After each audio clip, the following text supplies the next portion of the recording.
Hello everyone. आपका एक बार फिर से वेलकम करते हैं आज के हमारे इस फ्रेश वीडियो पे। तो आज इस वीडियो के अंदर मैं आपके साथ डिस्कस करने वाला हूं Aditya Birla Sun Life PSU equity fund डाइट ग्रोथ के बारे में। इसमें मैं आपसे डिस्कस करूंगा कि ये जो म्यूचुअल फंड है इसने पिछले 6 महीने, 1 साल, 3 साल या फिर एनुअल रिटर्न क्या दिया है। आज के डेट में इसका एक एनएवी का प्राइस क्या है, ये कितने स्टार रेटिंग म्यूचुअल फंड है, इसमें आप मिनिमम एसआईपी अमाउंट क्या लगा सकते हैं और इसका फंड साइज क्या है। साथ ही साथ मैं आपसे डिस्कस करूंगा इसके अंदर कौन कौन सा स्टॉक लिस्टेड है, और अगर आप इस म्यूचुअल फंड के अंदर कुछ पैसा जमा करते तो पिछले 6 महीने, 1 साल, 3 साल के अंदर आपको क्या रिटर्न देखने को मिलता। और लास्ट में मैं आपसे बात करूंगा कि क्या हमें Aditya Birla Sun Life PSU equity fund डाइट ग्रोथ के अंदर इन्वेस्टमेंट करना चाहिए या फिर नहीं करना चाहिए। अगर आपने ऑलरेडी इन्वेस्ट किया है तो आगे आप अपना एसआईपी या फिर लमसम के साथ क्या करेंगे। Aditya Birla Sun Life PSU equity fund डाइट ग्रोथ ये एक इक्विटी म्यूचुअल फंड है जो कि सिलेक्ट्रिकल या फिर थीमेटिक कैटेगरी के अंदर आता है, और ये काफी हाई रिस्क म्यूचुअल फंड है। इसने जो पिछले 6 महीने पे रिटर्न दिया है वो 15.71% का रिटर्न है। 1 साल के रिटर्न के ऊपर बात करते हैं तो 1 साल में 85.51% का रिटर्न है। 3 साल के रिटर्न के ऊपर बात करते हैं तो 3 साल में 43.41% का रिटर्न है। और अगर एनुअल रिटर्न की बात करें तो इनका एनुअल रिटर्न है 34.23% का। ध्यान देंगे अभी जो भी रिटर्न मैंने आपके साथ यहाँ पे डिस्कस किया, ये इनका वन टाइम यानी कि लमसम का रिटर्न है। अगर आप एक बार में कुछ इन्वेस्टमेंट करते तो आपको ये रिटर्न देखने को मिलता। अगर आप एसआईपी के थ्रू इन्वेस्टमेंट करेंगे तो रिटर्न आपको कुछ और मिल सकता है। तो क्या रिटर्न मिल सकता है ये चीज मैं इसी वीडियो के अंदर आपके साथ डिस्कस करूंगा। बहुत बार इन्वेस्टर व्यूअर का कहना रहता है कि क्या हमें ये म्यूचुअल फंड 3 साल से ज्यादा कर सकते हैं कि या फिर नहीं कर सकते हैं, क्योंकि ग्रो एप्लीकेशन पे ये 3 साल ही दिख रहा है। तो बेसिकली ये जो 3 साल आपको दिख रहा है इनका 3 साल का डाटा दिख रहा है। आपकी मर्जी, आप जितना दिन इसमें एसआईपी या फिर लमसम चला सकते हैं। लेकिन अगर आप Aditya Birla Sun Life PSU equity fund से अच्छा पैसा रिटर्न में लेना चाहते हैं तो आपको कोशिश करना चाहिए मिनिमम जो है एसआईपी 3 साल होल्ड करने का, और अगर लमसम करते हैं तो लमसम 2 साल अगर होल्ड करेंगे तो आपको अच्छा रिटर्न यहाँ पे देखने को मिल जाएगा। मेरा खुद का है, इसमें इन्वेस्टमेंट अमाउंट है 39,498 रुपया का, जो कि एसआईपी के थ्रू मैं करता हूँ। और अभी तक मुझे रिटर्न जो मिला वो 7.83% का रिटर्न मिल चुका है। एनएबी के ऊपर बात करते हैं तो आज के डेट में इसका एक एनएबी का प्राइस है 39.55 रुपया। रेटिंग की बात करें तो इसको किसी प्रकार का रेटिंग नहीं मिला हुआ है। इसमें आप मिनिमम एसआईपी अमाउंट 100 रुपया लगा सकते हैं, और इसका फंड साइज है 5823 करोड़ का। अब बात करते हैं कि अगर आप इस म्यूचुअल फंड के अंदर कुछ पैसा जमा करते तो फिर आपको क्या रिटर्न देखने को मिलता। और मैं यहीं पे बात करूंगा कि अगर आप एसआईपी के थ्रू इन्वेस्टमेंट करेंगे तो आपको क्या रिटर्न मिलेगा। इससे पहले अगर आपने अभी तक अपना इन्वेस्टमेंट स्टार्ट नहीं किया है और स्टार्ट करना चाहते हैं तो इस वीडियो के डिस्क्रिप्शन में मैंने अपना डीमेट अकाउंट का रेफरल लिंक दिया है। अगर आप मेरे रेफरल लिंक से ज्वाइन करेंगे तो फिर आपको कुछ रिवार्ड्स देखने को मिलेगा, और आपको अकाउंट ओपनिंग या फिर अकाउंट मेंटेनेंस का कोई भी चार्ज नहीं देना होगा। अगर आप इस म्यूचुअल फंड के अंदर 5,000 रुपया पर मंथ जमा करते तो 6 महीने में आपका पैसा जमा होता 30,000, आपको मिलता 31,211 रुपया। यानी एसआईपी के थ्रू 6 महीने में करीब आपको 4% का रिटर्न देखने को मिलता। 1 साल की बात करें तो 1 साल में आपका पैसा जमा होता 60,000, आपको मिलता 75,234 रुपया। यानी 1 साल में आपको एसआईपी के थ्रू करीब 25% का रिटर्न देखने को मिलता। और अगर बात करें 3 साल का तो 3 साल में आपका पैसा जमा होता 1,80,000, आपको मिलता 3,59,128 रुपया। यानी एसआईपी के थ्रू आपको 3 साल में जो रिटर्न मिलता है वो करीब 100% का रिटर्न देखने को मिलता। अब अगर बात करें कि इस म्यूचुअल फंड के अंदर आप एक बार में 1 लाख रुपया का लमसम करते तो 6 महीने पे आपका 1 लाख रुपया 1,07,569 रुपया होता। 1 साल में आपका 1 लाख रुपया 1,85,510 रुपया होता। और 3 साल में आपका 1 लाख रुपया 2,94,943 रुपया होता। अगर आप एसआईपी के थ्रू इन्वेस्टमेंट करते हैं तो 3 साल में जो आपका पैसा अप्रोक्स डबल हो रहा है, कितने साल में, 3 साल में। और अगर आप यहाँ पे लमसम के थ्रू अगर आप 3 साल में यहाँ पे इन्वेस्टमेंट करेंगे, अपना पैसा लमसम करके इन्वेस्ट करेंगे तो फिर आपको जो रिटर्न मिलेगा वो करीब 3 गुना के आसपास रिटर्न यहाँ पे देखने को मिलेगा लमसम के थ्रू। तो आप इसमें लमसम करेंगे कि एसआईपी करेंगे, तो देखिए डिपेंड करता है आपके बजट का ऊपर। अगर आपके पास फंड में पैसा हो तो फिर आप कोशिश कीजिए कि इस फंड के अंदर आप जो है लमसम ही करें, और अगर आपका रेगुलर इनकम है तो फिर आप एसआईपी ही करेंगे।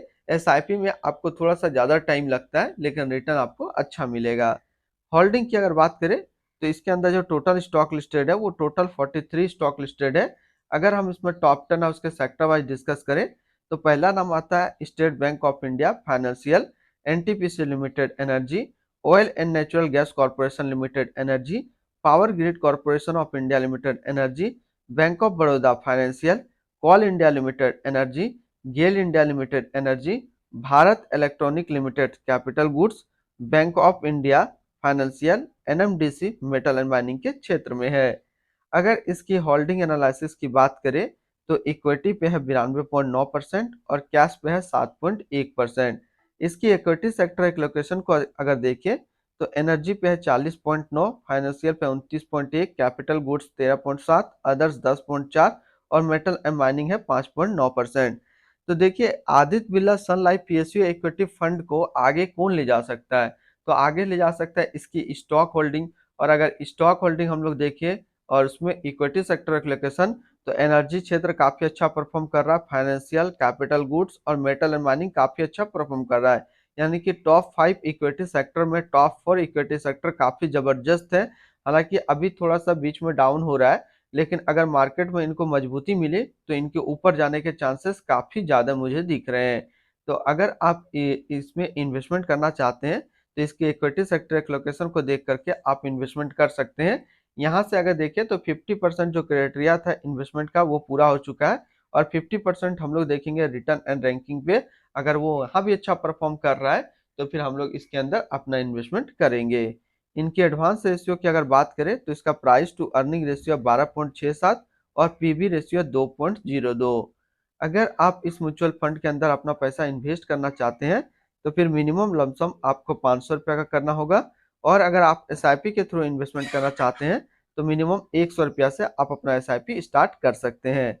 अब हम लोग रिटर्न एंड रैंकिंग के ऊपर बात करते हैं, और सबसे पहले बात करते हैं Aditya Birla Sun Life PSU equity fund का फंड रिटर्न, जो कि है 1 साल में 85.5, 3 साल में 43.4 और एनुअल है 34.2 का।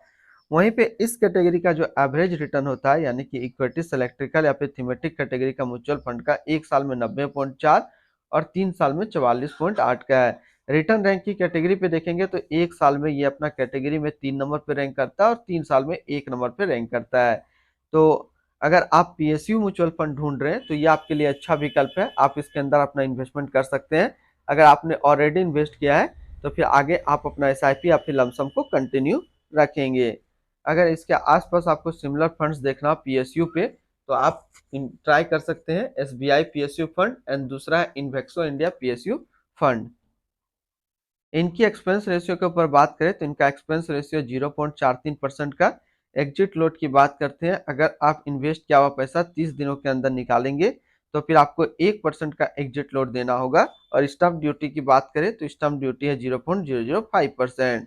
इसकी टैक्स इम्प्लानेशन की बात करते हैं, अगर आप इन्वेस्ट किया हुआ पैसा 1 साल के अंदर निकालेंगे तो जो भी आपका रिटर्न होगा उस पर आपको 20% का टैक्स देना होगा।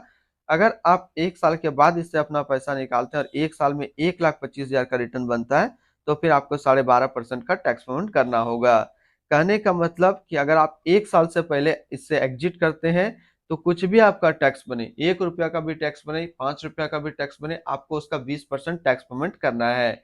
और अगर आप 1 साल के बाद इससे अपना पैसा निकालेंगे और 1 साल में अगर 1,25,000 का रिटर्न बनेगा तब फिर आपको 12.5% का टैक्स पेमेंट करना होगा। यानी कि शॉर्ट टर्म कैपिटल गेन पे 20% टैक्स देना है और लॉन्ग टर्म कैपिटल गेन पे आपको 12.5% टैक्स देना है। ये जो टैक्स है ये कहाँ से आप पेमेंट करेंगे? बहुत बार इन्वेस्टर का कहना रहता है कि ये जो टैक्स है जब हम निकालेंगे तो जो रिटर्न होगा उस पर मेरा टैक्स कटेगा या फिर मुझे टैक्स पेमेंट करना होगा। तो देखिए बेसिकली इसमें जब आप पैसा विड्रॉल करेंगे तो आपका सिर्फ एग्जिट लोड ही कटेगा, अगर आप टाइम से पहले निकालेंगे तो टैक्स नहीं कटता है। टैक्स आपको जब आईटीआर फाइल करते हैं उस टाइम आपको वहां पे दर्शाना है कि इस म्यूचुअल फंड के अंदर मैंने पैसा इन्वेस्ट किया था, इतना लगाया था, इतना का रिटर्न मिला है। तो उसी हिसाब से आपको जब आईटीआर फाइल करते हैं तब आपको टैक्स पेमेंट करना है, अभी नहीं करना है। और ना ही ये आपको कट करके पैसा मिलेगा, ये पूरा पैसा आपको मिलेगा, आपको टैक्स पेमेंट करना है। अगर कोई इन्वेस्टर 1 साल के बाद इससे अपना पैसा निकालता है और 1 साल में 1,25,000 का रिटर्न नहीं बनता है, तो फिर उनको 12.5% का टैक्स पेमेंट नहीं करना होगा।